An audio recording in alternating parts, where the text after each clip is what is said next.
For an 11-year-old, Miralem has some tough choices to make. Madrid or Milan?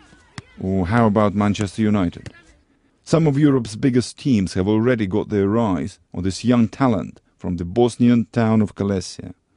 Scouts from Italy and Spain have even invited him to take part in their training camps. Meni je prelijepo bilo svako jutro kad sam dolazio. Oni su me grlili, ljubili, družili se sa mnom, igrali smo se svačega. Treneri su mi svaki put kad uradim nešto bravo Mire, bravo Mire. To meni znači da previše ja od sebe to mogu i može još bolje. Ja bih volio samo da znam još jezik, italijanski, i sve će mi se onda ostvariti. Miralem was just 5 when his father Ramo noticed his unusual skill with his feet. Ja sam otkrio njega kao maloga, imao je nepuni 6 godina imao, flaše od plastične, smo pili sokove da je on šutao nogama tako i to. Onda sam ja vidio po njemu da on hoće loptu i tako. Prva loptu koju mu dao Sinanović, on je počeo nešto da pokaže kao jedan talenat, gdje ga je Sinanović otkrio za nepuni možda 5 minuta da će biti neko i nešto. I tako je to, hvala Bogu, uspio je. Što između toliko djece ovdje, mislim u Kalesiju, da jedno se dijete tako može naći. Znači ima još djece koji igraju, ali ne može se naći kao on.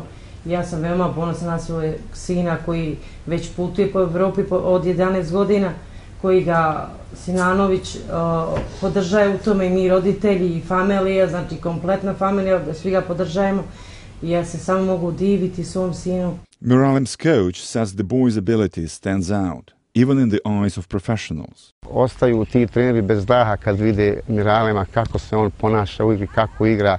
Jer dijete sa 11 godina i sa 3 mjeseca da ima takvu inteligenciju u igri koji igra timski za kolektiv. Obično djeca u toj dobi drže loptu, nikome ne bi dali. Međutim, njegovo najveće bogatstvo je upravo ta timska igra, ta igra za kolektiv.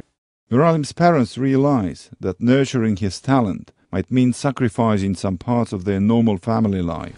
Teško je odlučiti recimo od 11-12 godina da dijete putuje po svijetu, ali šta sad da radimo, to je njegov karijera, to je njegov, bit će mislim, karijera njegovog života da se bavi i fudbalom i i da ga gledam kao Ronaldo na stadionu. That's Cristiano Ronaldo, the Portuguese striker who is also Miralem's idol. And Miralem's classmates are calling him Messi from our street. But it's not just the chance to be a star like those players that attracts Miralem. He also wants to make his family and his country proud. Ja bih volio da se ostvari, da budem neko i nešta. I da se priča da iz Bosne jedan mali dječak da igra za neki jak klub.